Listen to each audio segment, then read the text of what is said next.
Hey there everybody and welcome back. For those of you that are looking to learn to build some kind of a calculator application, whether it be a mobile app or a web app, and you don't want to learn all of those different coding skills, stay tuned. I'm covering the basics in today's video. Now before we get started, don't forget to like and subscribe and check out the channel for new content. Now doing this in today's video, we will be using Appgyver or SAP Build Apps, and we're using the free community edition, so the build process and generating of these files does not have an actual fee associated with it. You can sign up for free. Now, a couple of things to note. Today's video, we're going to be building a simple loan calculator. There are tons of different types of loans out there. So we're going to start with something pretty simple and easy. And I'm going to be using this website here and this website. Both links will be in the description throughout the video. This is another calculator online just to essentially compare the values to and make sure that our math is correct. And then one other thing to note is if you're looking to do something like a car loan calculator, depending on the type of loan you're doing, it could be more complex. So there's a couple of different types of loans. You have the amortization, and then you have the simple loans. And honestly, outside of the car loan space, there's other types as well. So you need to find out the type of loan, and then the most critical piece is making sure that you understand the formula so that you can build it in your application. Now, what we're going to be doing today is I'll do a quick demo first. You can ignore all of this stuff off to the right. We're in something called DevTools. So the idea is if you're on your web page, as you can see, I haven't optimized it for a browser. So we're going to right click and click Inspect and view it as if we were viewing from a mobile device. So in this case, you'll see if I go in here and I add zeros to the down payment, the options down here are changing as well, and total interest paid is empty because we're going to do that final one together. So let's go ahead and jump straight into the actual build process ourselves.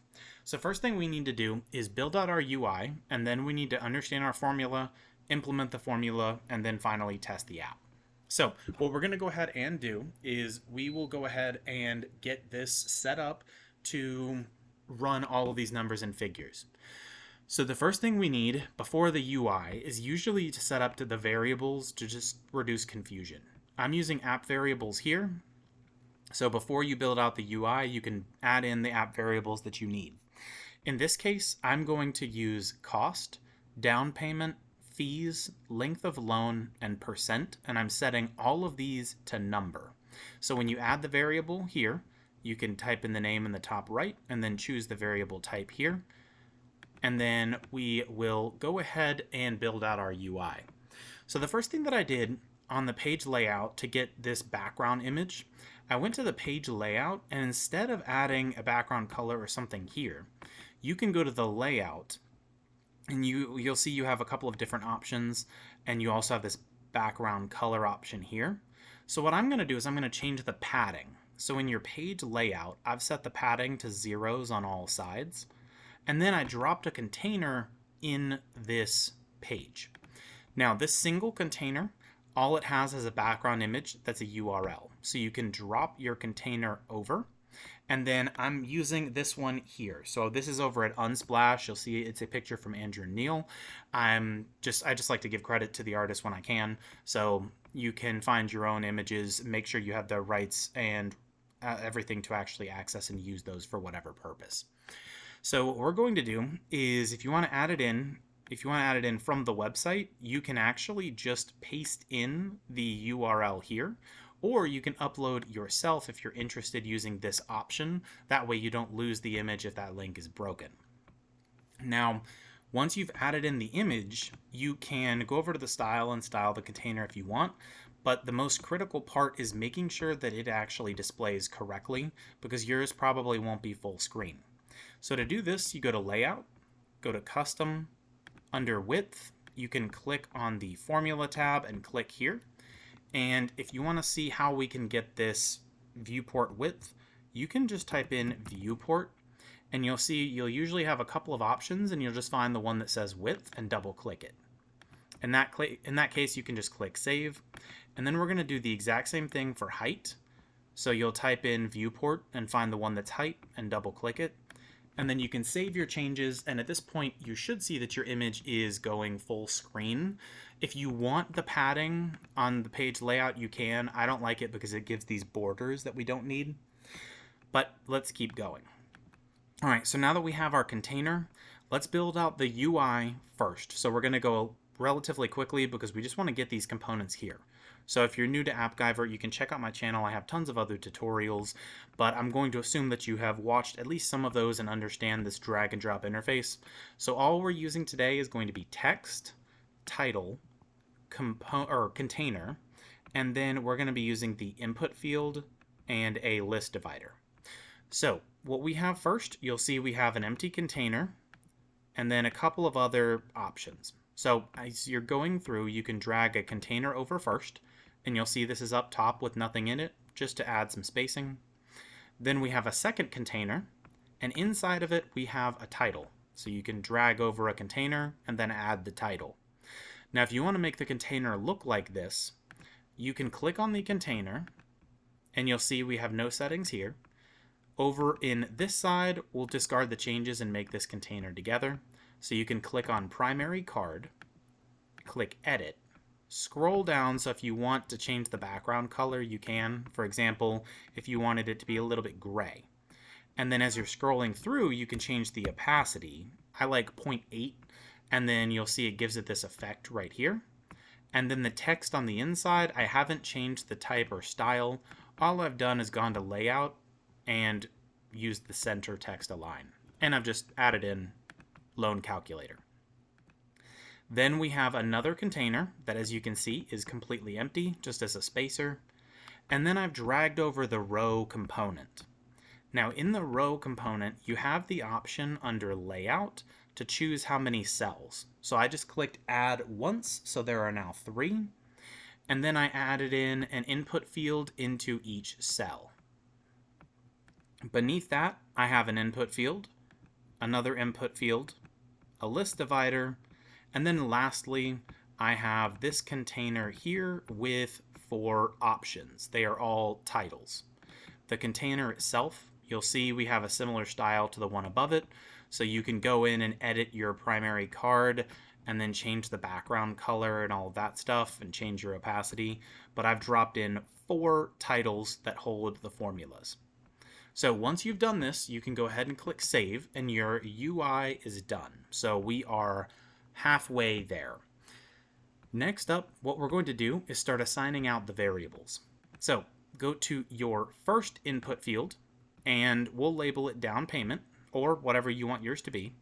In the value section, you can go to Data and Variables, App Variables, and call it down payment. You're going to repeat the process for APR. It's going to be the percent variable that we created earlier. Fees will be the fees variable we created earlier. Length of loan will be the length of loan variable. And the labels above is just the text that appears above each option. Lastly, you'll have cost, which I'm sure you guessed is the cost variable we created earlier. Now, if you're using a different type or trying to make a different type of calculator, then you're going to need to add in whatever other relevant variables that you need. Also, if you want to get creative, you could look at tying things into like a slider field, for example. I was going to do this originally for the interest rate, but I realized that there are so many different interest rates. Like you could have something like 4.2%, or you could have something like 10.8. So it's going to be really difficult to have a slider field for that. But it is something, if you just want to do even percentages like 1, 2, 3, 4, you could add the slider field and then just tie the interest rate or whatever to it. So we have these fields tied to their respective variables. Now, I don't want to calculate button just because I just want the values to just update, so we don't have the button. The formula is basically just a live formula. It'll keep these values dynamic. So now let's go find the formula that we want to use. As we're scrolling through this article, again, the link is in the description, you'll see we have the simple interest formula here. It's a very, very simple one compared to the amortization formula, which, again, very complex, will take much longer. So basically what we're doing is we're taking our interest rate, dividing it by 12, which is if you're doing monthly payments, and then multiplying that by the total loan amount. So in this case, you'll see what that value ends up being for the monthly interest. And then what we're doing is we are going to assign total interest paid by multiplying this amount by the total length of time for that loan. So let's do this one together first. So you'll see we have monthly interest right here. So when you have that title, we're going to click on the formula, and don't get intimidated by this. It's surprisingly simple. So the first thing you're going to type in double quotes is monthly interest semicolon space, and then you're going to do space plus. Then we have our relatively complicated formula that's actually easier than you think to understand. The reason I've assigned number to each one of these is because in the past I've had issues when I didn't, even though the app variables are already set to number. So this is an optional step, but if you notice that you have issues, then it is something you can look into.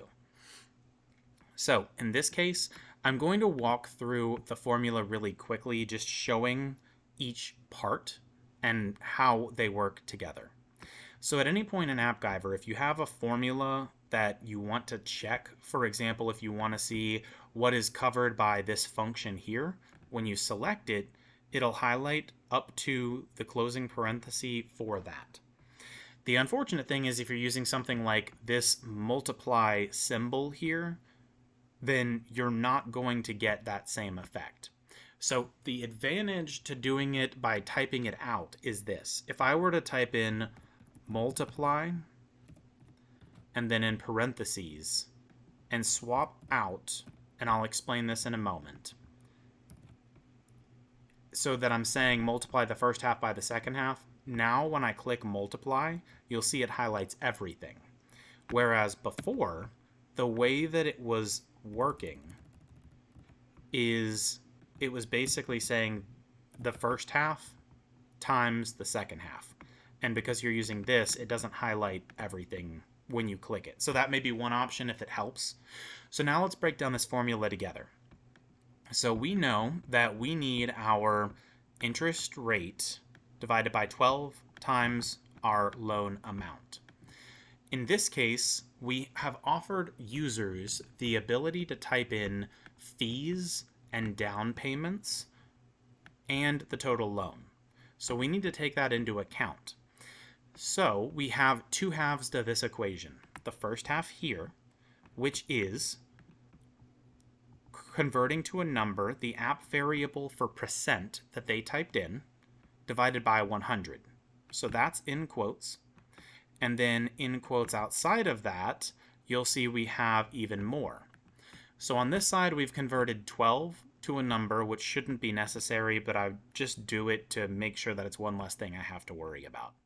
So you'll see that's in parentheses here.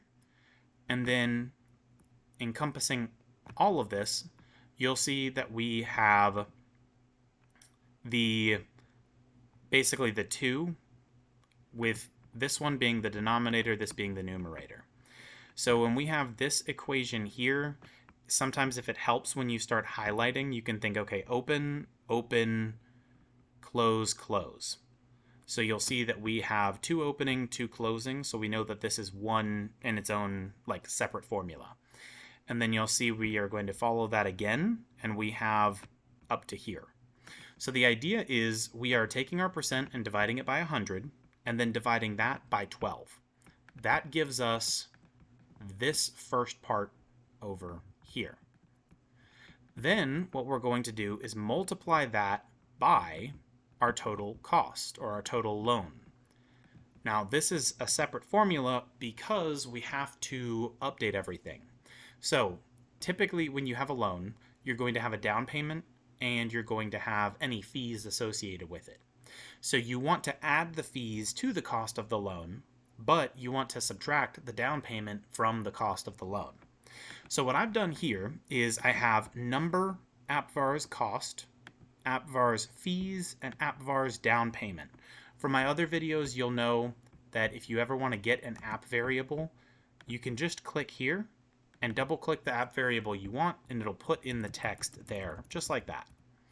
So in this case, I've converted each of these to a number, and then first I'm adding. So add in parentheses, and you'll see we have app variable cost, comma, space, app variables fees, and then you'll see we are subtracting. So in parentheses, we have the first half and then subtracting the second half. So the way that this is doing this is it's doing this first, then it's doing this, and then it's doing this. So to break that down one last time, this is the first half of the equation, which is why we have it encapsulated in parentheses. This is the second half. And then any others, since you want to follow the order of operations, you'll break them down in their own way. So once you've done that, what we can do now is copy this entire formula, and we'll put total interest paid. So you can paste that formula in right here, and then simply space, and then you're going to put in an asterisk, and then space, Appgyver's length of loan. So the reason we are doing this is because we are going to have the monthly loan amount, but then we need to multiply that by the number of months for the loan so that we get the total amount of interest paid. So once you do that, you can test it a little bit. So again, we will go to this simple interest calculator. You'll see for $20,000 for 3% interest for 5 years, we have $3,000 in interest. And then you can kind of break that down based on what those monthly payments would be, or yearly, whatever works best for you. So in this case, we don't need to worry about down payments, so we'll put 3%, length of loan. Let me double check. I think that was 5 years, so that's 60 months. And then cost would be $20,000. So you'll see here, monthly interest is $50. Total interest paid is $3,000. And if you multiply 50 by 12, that's 600, which is the amount here. So you'll see it's coming out to 3,000. Everything's coming out correctly. So it's getting the total and the monthly correct. Now, what we're going to do is calculate our monthly principal so that we can add that. So we've done something very, very similar. So we actually took the fee from our other equation. So you'll see that this looks very familiar. We have the cost added to the fees, subtracted from the down payment. So if you want, you can actually go back here and steal this half of the formula if you want to, or you can type it back out yourself. So the idea here is we have two halves of this formula. This is its own half, and then this is the first half, which is all going to be done first so that we get the numerator. So what we're doing is we're converting each to a number, and then in quotes or in parentheses, you'll see we're adding the cost and the fees, and then we're running the subtract statement to subtract this that we just calculated from the down payment, or we're subtracting the down payment from that. And then we're putting this all in parentheses as one giant equation that we can use later. So you'll see we have length of loan here, which is basically what's dividing into it. So basically we're saying calculate the entire loan amount minus the down payment plus the fees, divide that by the total length of the loan, like 60 months, and then you get your monthly amount. Once you've done that, you can test it a little bit on your own. Again, you'll be able to see that amount here. The general idea is if you were to look up on just like a normal calculator, for example, and you want to test this, the idea is what's the total cost of the loan? So in this case, $20,000. And then you would divide that by something like 60, which is the length. And on my calculator, I'm seeing 333.333, which is the value here. So, so far, everything's working. Now we have total interest paid. So now let's do total monthly payment. So we will go in here and we're going to type in double quotes, total monthly payment. And then we're going to do space plus, actually we'll get rid of that first. So what we're doing is we're going to add in the monthly interest and the monthly principal. So we'll do the principal part first, and everything's already in parentheses. So we'll save this, go back to our total monthly payment, and you do space plus space, which concatenates, which basically means it's taking this and just putting it next to whatever's next. So we have added in the first part of our formula. Now we need to add in our monthly interest.